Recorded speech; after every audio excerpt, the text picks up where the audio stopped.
नमस्कार विद्यार्थी मित्रांनो, इथे तुम्हाला समजलंच असेल आता आपल्याला आजच्या लेक्चरमध्ये नक्की काय डिस्कस करायचंय। महाराष्ट्रामध्ये एक मोठा निर्णय घेण्यात आलाय, ते म्हणजे 50% कैद्यांची सुटका होणार आहे का? तर हा एक मोठा प्रश्न तुम्हाला सुद्धा पडला असेल की नक्की एवढ्या प्रिझनर्सची सुटका केली जाणार आहे का? तर हो, जेवढे आत्ता सध्या टोटल प्रिझनर्स महाराष्ट्राच्या जेलमध्ये आहेत ना, तर त्यापैकी 50% कैद्यांची सुटका करण्यात येणार आहे। एका हाय पॉवर कमिटीने हा डिसिजन घेतलेला आहे। मग आता हा डिसिजन का घेण्यात आला महत्त्वाचा म्हणजे, आणि त्या हाय पॉवर कमिटीला हा डिसिजन घेण्याचा अधिकार कसा काय मिळाला? असा डिसिजन डायरेक्टली घेण्यात आलाय का? तर नाही, तर त्या मागे सुद्धा एक बॅकग्राऊंड पार्श्वभूमी आहे, ती आपल्याला समजून घ्यायची आहे। तर या रिलेटेड सगळी इन्फॉर्मेशन आपण आजच्या लेक्चरमध्ये कव्हर तर करणारच आहोत, पण त्याचबरोबर आता इथे जेल संबंधित कैद्या संबंधित जर एक टॉपिक आलाय तर त्या रिलेटेड आपल्याला माहिती बघावीच लागेल, राईट? आपण प्रत्येक लेक्चरमध्ये ते घेतोच। मग या लेक्चरच्या शेवटी आपण थोडंसं म्हणजेच आपले जे विदा सावरकर आहेत त्यांच्याबद्दल थोडीशी माहिती घेणार आहोत, कारण की त्यांना जी काळ्या पाण्याची शिक्षा झालेली सेल्युलर जेलमध्ये, तर ती कठीण शिक्षा होती खूपच, तर त्याबद्दल सुद्धा आपण शेवटी एकदम थोडीशी माहिती घेणार आहोत। ओके, आणि महत्त्वाचं एक अपडेट आहे ते म्हणजे बघा, राज्यसेवा 2020 बॅच 3 चे ॲडमिशन्स ऑलरेडी सुरू झालेले आहेत। यामध्ये 22 तारखेपासून लेक्चर्सला सुरुवात होणार आहे। तिथे तुम्हाला भरपूर असे व्हिडिओ लेक्चर्स मिळणार आहेत अभ्यास करण्यासाठी, त्यामध्ये तुम्ही भरपूर असा अभ्यास करू शकता। 150+ सब्जेक्ट वाईज टेस्ट आहेत, 20+ फुल लेंथ टेस्ट आहेत। तसं त्याची व्हॅलिडिटी, हा महत्त्वाचा पॉईंट आहे, याची व्हॅलिडिटी जी आहे ती जोपर्यंत तुमची 2020 राज्यसेवेची एक्झाम होत नाही तोपर्यंत असणार आहे। आणि तसंच फी स्ट्रक्चर तर इथे दिलेलं आहे, ते सुद्धा एकदा बघून घ्या। आणि महत्त्वाचा पॉईंट यामध्ये, जर तुम्ही लवकरात लवकर ॲडमिशन घेताय 16 ते 21 मे पर्यंत, म्हणजे जर 21 मे पर्यंत ॲडमिशन घेताय तर इथे विजन 100 हे कूपन वापरून तुम्हाला 1000 रुपीज डिस्काउंट सुद्धा मिळेल, जी काही आपली ॲडमिशन फी आहे त्यामध्ये। ओके, सो लगेचच आता आपण आजच्या लेक्चरला सुरुवात करूया। महत्त्वाचा पॉइंटच आपली जी ही न्यूज आहे ती कुठे सुरुवात होते की a high power committee decided to release 50% of the total 35,239 inmates across the state prisons in Maharashtra. तर इथे लक्षात ठेवा की आपल्या महाराष्ट्रामध्ये सध्या 35,000 अप्रॉक्सिमेट एवढे कैदी आहेत, एवढे प्रिझनर्स आहेत, आणि त्यातल्या 50% प्रिझनर्सची सुटका करण्याचा निर्णय या कमिटीने घेतलाय। पूर्वी हा जो डिसिजन होता ना, तो त्यांनी घेतलेला 11,000 एवढ्याच कैद्यांची सुटका करणार होते, पण आता हा आकडा वाढवून 17,000 केला। तर हा आकडा वाढवण्याचं पण एक महत्त्वाचं कारण आहे, मुंबईचं जे आर्थर रोड जेल आहे, सेंट्रल जेल आहे, त्याच्यामध्ये 184, आता यानंतरचा आकडा माझ्याकडे नाहीये, जो लास्ट आकडा आलेला तो मी सांगते तुम्हाला। तर त्यामध्ये 184 एवढ्यांना कोरोना पॉझिटिव्ह आलेलं, आणि त्यामध्ये भरपूर असे तर कैदीच होते, प्लस जे जेलचे कर्मचारी होते ना त्यांचा समावेश सुद्धा यामध्ये आहे। तर मग आता हाच नंबर वाढू नये, त्यामुळेच हा जो आकडा आहे म्हणजे जेलमध्ये कोरोना पॉझिटिव्हची संख्या वाढू नये म्हणूनच हा आकडा वाढवण्यात आला, आणि 50% एवढ्या कैद्यांची सुटका करण्यात येणार आहे। मग आता कमिटीने हा निर्णय का घेतलाय? डायरेक्टली या कमिटीने असाच निर्णय घेतलाय का? नाही, तर त्याच्या मागे एक महत्त्वाची पार्श्वभूमी आहे। तर बघा, जेव्हा ना देशामध्ये आपल्या पॅन्डेमिक्सला सुरुवात झालेली, तेव्हाच सुप्रीम कोर्टाला समजलं होतं की याचा जो इफेक्ट आहे तो जेलमध्ये, म्हणजे जेलमध्ये जे कैदी आहेत किंवा तिथे जे काम करणारे कर्मचारी आहेत त्यांच्यावर पडेलच। आता बघा, जेलमध्ये जेव्हा असतात तर असं नाहीये की जेलमध्ये कोणीच जात नाही, भरपूर लोकांची ये-जा चालू असते। आपण असं म्हणू शकत नाही ना की जेलमध्ये आहेत ते त्यांच्यापर्यंत कसा काय हा व्हायरस पोहोचेल, पण तिथे बऱ्याच लोकांची ये-जा चालू असते। जसं बघा, जे कर्मचारी असतात तिथे पोलीस असतात, ते त्यांच्या घरी जातात म्हणजे बाहेर पडतात, तसंच तिथे फूड येतं, वेगवेगळ्या वस्तू येतात, जेलमध्ये स्टॉक येतो, तर त्या लोकांची सुद्धा ये-जा सुरू असते। प्लस प्रिझनर्सला भेटायला सुद्धा त्यांचे रिलेटिव्स वगैरे येतात, तर ते सुद्धा होऊ शकतं एक व्हायरस पसरवण्याचं कारण, आणि त्यामुळेच हे व्हायरस जास्तीत जास्त पसरू नये म्हणून सुप्रीम कोर्टने एक ऑर्डर सुरुवातीलाच काढलं होतं, आणि त्यामध्ये त्यांनी काय सांगितलेलं की प्रत्येक स्टेट आणि युनियन टेरिटरीने एक हाय पॉवर्ड कमिटी स्थापन करावी। आता जेव्हा त्यांनी हे सांगितलं ना, तिथे मेन्शन केलेलं की कंपल्सरी नाहीये की प्रत्येक राज्याने अशी हाय पॉवर कमिटी स्थापन करावी. फक्त त्यांनी एक ऑर्डर काढलेलं की अशी कमिटी स्थापन करावी आणि त्यामध्ये त्या कमिटीमध्ये कोण कोण असणार आहे तर chairman of the state legal services committee, तसंच प्रिन्सिपल सेक्रेटरी होम किंवा प्रिझनचे प्रिन्सिपल सेक्रेटरी आणि डिरेक्टर जनरल ऑफ प्रिझन्स. तर यांचा समावेश या कमिटीमध्ये होईल. मग ही कमिटी महत्त्वाचे काय डिसिजन्स घेणार आहे, ही कमिटीज का स्थापन करण्यात येणार आहे. बघा, डिरेक्टली असं ठरवलं नाही जाऊ शकत चला 50% आता कोणत्याही कैद्याला सोडण्यात आले, तसं नाही. तर या कमिटीला डिसिजन घ्यायचं होतं की कोणत्या प्रकारच्या कैद्यांना सोडण्यात यावं. मग त्यासाठीच कोणकोणत्या असे बेसिस समोर ठेवले जातील ते सुद्धा आपल्या सुप्रीम कोर्टने सांगितलेलं. ते म्हणजे to determine which class of prisoners can be released, म्हणजे कोणत्या टाईपच्या प्रिझनर्सना सोडलं जाऊ शकतं on parole or and interim bail for such period as may be through appropriate, म्हणजे काही पिरियडसाठी परोलवर किंवा इंटरिम बेलवर सोडता येईल. आता इथे परोल आणि इंटरिम बेलमध्ये काय फरक आहे बघा. जेव्हा जेलचा आपण विचार करतो ना तर तिथे सगळेच आपण म्हणू शकतो आरोपी कैदी नसतात. तिथे ना 2 प्रकारचे कैदी असतात. एक असतात ते असतात कन्व्हिक्ट्स आणि दुसरे असतात ते म्हणजे अंडर ट्रायल्स. दोन्ही लक्षात ठेवा. अंडर ट्रायल्स कोण असतात की ज्यांच्यावर आरोप आहे पण तो आरोप अजून सिद्ध झालेला नाहीये, आणि अशा प्रकारचे सुद्धा कैदी असतात जेलमध्ये, फक्त आरोपीच असतात असं नाही. आणि कन्व्हिक्ट्स म्हणजे काय, ज्यांच्यावर आरोप सिद्ध झालेला आहे म्हणजे त्यांची ती शिक्षा भोगतायत, पण अंडर ट्रायल्स असतात ना ते त्यांची शिक्षा नसतात भोगत, फक्त ज्यांच्यावर तो आरोप लागलेला आहे तो सिद्ध होण्यापूर्वी ते अंडर ट्रायल्स म्हणून जेलमध्ये कैदी असतात. मग आता इथे परोल कोणासाठी असतो, कन्व्हिक्टसाठी असतो. परोलवर बाहेर पडण्याची जी परमिशन आहे ती जे जेलचे अथॉरिटीज असतात, त्या प्रॉपर जेलचे अथॉरिटीज ते देतात, आणि इंटरिम बेल जे आहे ते कोर्टाकडून मिळते, राईट, किंवा त्याला तुम्ही प्रोव्हिजनल बेल सुद्धा म्हणू शकता. तर हे 2 पॉइंट्स इथे लक्षात ठेवा, महत्त्वाचे आहेत. आणि तसंच आपल्या कोर्टाने काय सांगितलंय की for instance the state and union territories could consider the release of prisoners who have been convicted or are under trials offences for which prescribe punishment is up to 7 years or less. म्हणजेच इथे जे सोडण्यात येतील किंवा ज्यांची सुटका करण्यात येईल ते कैदी हे यांना 7 वर्षांपेक्षा कमीची शिक्षा झालेली पाहिजे, किंवा जे अंडर ट्रायल असतील त्यांनी जी काही शिक्षा केलेली असेल, ओके, जी काही शिक्षा केलेली असेल त्यांच्यासाठी जी शिक्षा दिलेली आहे आपल्याकडे ती 7 वर्षांपेक्षा कमी असली पाहिजे. आणि 7 वर्षांपेक्षा बघा आपल्याकडे खूप जे असे मोठे गुन्हे असतात किंवा म्हणू शकतो आपण खूपच हिनियस गुन्हे असतात, जसं त्यामध्ये मर्डर असेल किंवा रेप असेल, अशा प्रकारचे गुन्हे यामध्ये असतात ज्यामध्ये 7 वर्षांपेक्षा जास्त शिक्षा दिली जाते. म्हणजे 7 वर्षांपेक्षा कमी असलेली शिक्षा आहे अशाच प्रिझनर्सची सुटका करण्यात यावी असं सांगितलंय. मग त्यामध्ये विथ ऑर विदाउट फाईन असेल किंवा the prisoners has been convicted for a lesser number of years than the maximum. तर हे सगळं दिलेलं आहे यामध्ये, आणि हे सुद्धा सुप्रीम कोर्टाने सांगितलंय. म्हणजेच इथे एक प्रकारे प्रत्येक राज्याची कमिटी जी तयार करण्यात येईल, आता प्रत्येक राज्य करेल की नाही करेल ती वेगळी गोष्ट आहे, पण महाराष्ट्रामध्ये हा निर्णय घेण्यात आलेला आहे कारण की, आणि लगेचच घेण्यात आलेला आहे. त्याचं कारण पण एक महत्त्वाचं आहे, कारण महाराष्ट्रामध्ये जी कैद्यांची संख्या आहे ना ती खूप जास्त आहे. इनफॅक्ट जेवढे कैदी त्या एखाद्या जेलमध्ये राहू शकतात, ओके, त्याच्यापेक्षा अनेक पट्टींनी कैदी त्या जेलमध्ये असतात, एवढं लक्षात ठेवा. आणि म्हणूनच महाराष्ट्रामध्ये हा निर्णय लवकरात लवकर घेण्यात आलेला आहे. आणि या पिटिशनचं नाव सुद्धा थोडंसं लक्षात ठेवा, काय देण्यात आलेलं तर कंटेजियन ऑफ कोविड-19 इन प्रिझन्स, हा सुप्रीम कोर्टाने या पिटिशनला नाव दिलेलं, ज्याच्यामध्ये हे डिरेक्शन्स आहेत ते रिलीज करण्यात आलेले स्टेट्स कमिटीसाठी.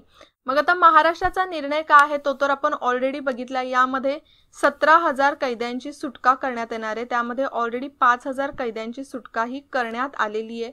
तसंच 3,000 जे कैदी आहेत यामधले, तर हे जे आहेत ते लेस दॅन 7 years इम्प्रिझनमेंट, म्हणजेच 7 वर्षांपेक्षा कमी शिक्षा त्यांना झालेली आहे. आणि तसंच अजून 9,000 असे कैदी आहेत की ज्यांची अजून प्रोसिजर चालू आहे सुटका होण्याची, ओके. तर हे सगळे असे डिसिजन्स महाराष्ट्र गव्हर्नमेंटने घेतलेत. पण आता इथे तर हा एक मोठा आपल्याला आपण म्हणू शकतो गाईडलाईन मिळाले की 7 वर्षांपेक्षा जास्त नसलं पाहिजे. पण त्याचबरोबर अजून इथे या कमिटीने काय सांगितलंय की अशा कोणताच प्रिझनरला सुटका देण्यात येणार नाही जे या 4 ॲक्टनुसार त्यांना शिक्षा झालेली असेल. The Maharashtra control of organised crime act 1999, नंतर the Maharashtra protection of interest of depositors act, त्याचप्रमाणे अनलॉफुल ॲक्टिव्हिटीज ॲक्ट आणि तसंच prevention of money laundering act. जर या 4 ॲक्टनुसार त्यांना शिक्षा झाली असेल तर त्यांची सुटका होणार नाही. हे लक्षात ठेवा, महत्त्वाचे ॲक्ट्स आहेत हे 4ही पण. आणि तसंच अजून त्यामध्ये त्यांनी काही पॉईंट सांगितलेले आहेत की जे काही टेम्पररी रिलीज करण्यात येईल. आता हे जे काही आता बघा ही टेम्पररी रिलीज आहे बरं का, नेहमीसाठी सुटका नाहीये, काही दिवसांसाठी सुटका करण्यात येणार आहे. कारण की जेवढे जेलमध्ये लोक आहेत सध्या तर त्यांची एक प्रकारे सुरक्षा करण्यासाठी किंवा जे कोरोना व्हायरस केसेसचे नंबर्स आहेत ते पुढे वाढू नये यासाठी. मग त्यासाठी जर आपण इनिशियल स्टेजवर बघितलं तर सुरुवातीला 45 दिवस त्यांना रिलीज करण्यात येणारे, त्यांना सोडण्यात येणारे, किंवा जोपर्यंत स्टेट गव्हर्नमेंट त्यांचं एपिडेमिक डिसीज ॲक्ट विड्रॉ करत नाही तोपर्यंत. आता एपिडेमिक डिसीज ॲक्टची माहिती ना आपण आधीच्या लेक्चरमध्ये सुद्धा एका घेतलेली आहे. इनफॅक्ट सरांनी सुद्धा या ॲक्टबद्दल बरीचशी माहिती आधी सुद्धा सांगितलेली आहे. तर हा ॲक्ट कोणत्या इयरचा, या ॲक्टमध्ये बघा एक अमेंडमेंट सुद्धा रिसेंटली करण्यात आलेली.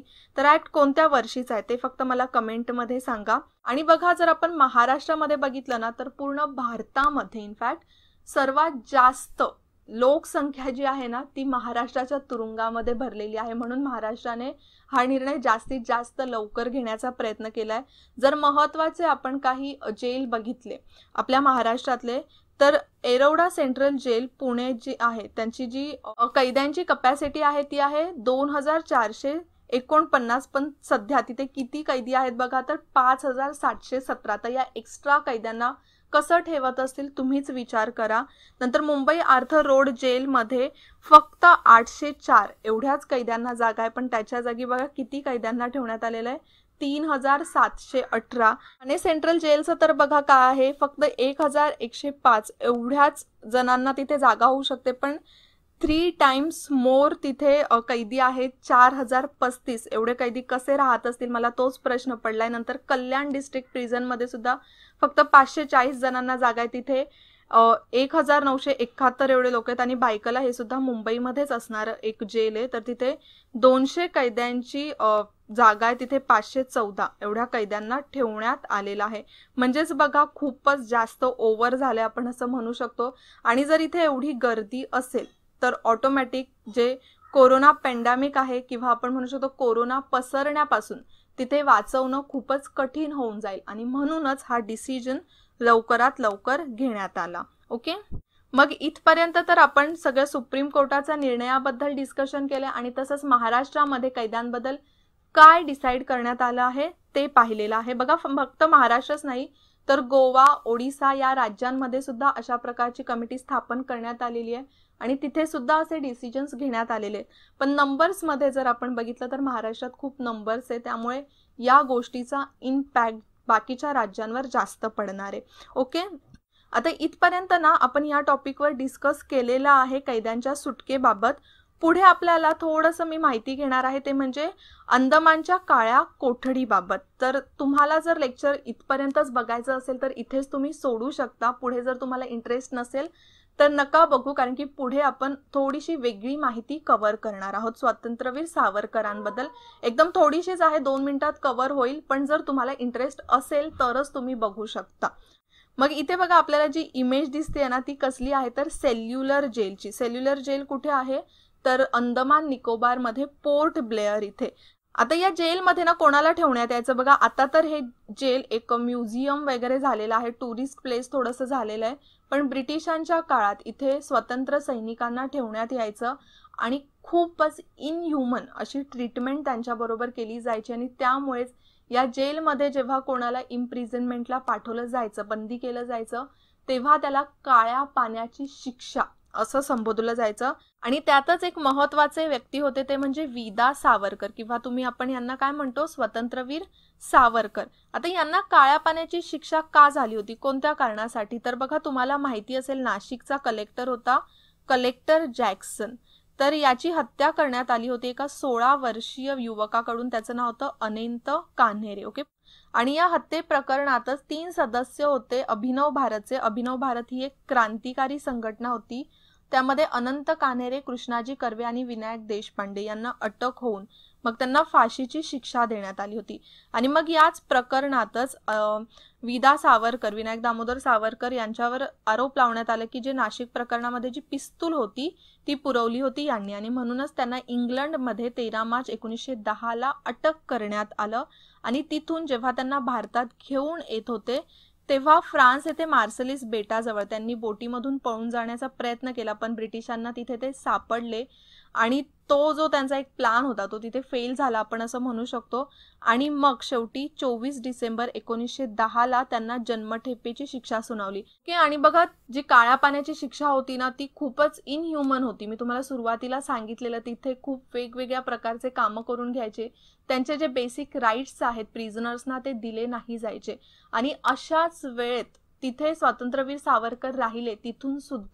तिथे राहून सुद्धा त्यांची जी क्रांतिकारीची ज्योत आहे, स्वातंत्र्याची जी आस आहे ती कधीच कमी झाली नाही. इनफॅक्ट जेलच्या भिंतींवर त्यांनी बाभळीच्या काट्याने मोठे मोठे महाकाव्य रचले आणि त्याच्यावरच त्यांचं एक पुस्तक सुद्धा आहे, माझी जन्मठेप. माझी जन्मठेप मध्ये ब्रिटिशांनी कसं त्यांना त्या केसमध्ये अडकवलं, कशा प्रकारे त्यांना अंदमान निकोबारमध्ये घेऊन जाण्यात आलं आणि तिथे कशा प्रकारे कैद्यांना वागवलं जायचं ना, या सगळ्यांची माहिती माझी जन्मठेपमध्ये दिसून येते. जर तुम्हाला कुठे हे पुस्तक मिळालं ना तर नक्की वाचा. बघा, भरपूर स्ट्रगल असं स्वातंत्र्यवीर सावरकरांचं त्यामध्ये तुम्हाला दिसून येईल आणि नक्की काळ्या पाण्याची शिक्षा काय होती ना ते सुद्धा तुम्हाला समजेल. आणि मग पुढे जाऊन एका अटीवर स्वातंत्र्यवीर सावरकरांना सोडण्यात आलं. मग त्यांना बघा 2 मे 1921 मध्ये अंदमानमधून सुटका देण्यात आली आणि त्यांना बंदिवासात ठेवण्यात आलं रत्नागिरी येथे. ओके. आणि मग पुढे तर त्यांनी सगळ्यांनाच माहिती आहे विश्व हिंदू परिषदेची स्थापना वगैरे, त्यांनी हिंदुत्वासाठी भरपूर काम केलेलं. तर या तर सगळ्या गोष्टी आहेच, पण आता इथे आपण थोडंसं जेलचा उल्लेख आलेला म्हणून आपण काळ्या पाण्याच्या शिक्षेबाबत सुद्धा माहिती घेतली. ओके. मग आता आपण इथेच थांबूया. फक्त एक जाता जाता पुन्हा एक तुमच्यासाठी रिमाइंडर आहे, ते म्हणजे बघा आपल्या ज्या फ्री टेस्ट होतात विजन स्टडीवर त्या नक्की कंडक्ट करण्याचा प्रयत्न करत जा, ज्यामध्ये विनिंग वेनसडेला इतिहास, अर्थशास्त्र आणि अंकगणित या सब्जेक्ट्सवर टेस्ट होतात. डेली टेस्ट होतात करंट अफेअर्सच्या आणि स्टनिंग सॅटर्डेमध्ये भूगोल, राज्यशास्त्र आणि विज्ञान या सब्जेक्टच्या टेस्ट होतात. ओके. पुन्हा भेटूया आपण नेक्स्ट लेक्चरला. तोपर्यंत जय हिंद, जय महाराष्ट्र आणि थँक्यू. तुम्ही सरकारी नोकरीसाठी तयारी करत आहात, त्यासाठी टॉप कोचिंग इन्स्टिट्यूट शोधत आहात, आपले प्रश्न सोडवण्यासाठी घेऊन येत आहोत विजन स्टडी. स्मार्ट विद्यार्थ्यांसाठी स्मार्ट लर्निंग प्लॅटफॉर्म. तुम्ही विजन स्टडीच्या सेवेचा लाभ कुठूनही आणि कधीही घेऊ शकता, ज्यामुळे तुमचा शहरात येऊन राहण्यासाठीचा पैसा आणि वेळ दोन्हीही वाचेल. म्हणूनच वेळ न वाया घालवता आजच प्रवेश घ्या आणि तुमच्या स्वप्नातील सरकारी नोकरीच्या एक पाऊल जवळ जा, तेही अगदी माफक दरामध्ये. तर वाट कशाची पाहताय? एक उज्ज्वल भविष्य तुमच्या समोर आहे. अधिक माहितीसाठी आजच भेट द्या. Visit www.visionstudy.in. हो, स्वप्न पूर्ण होतात.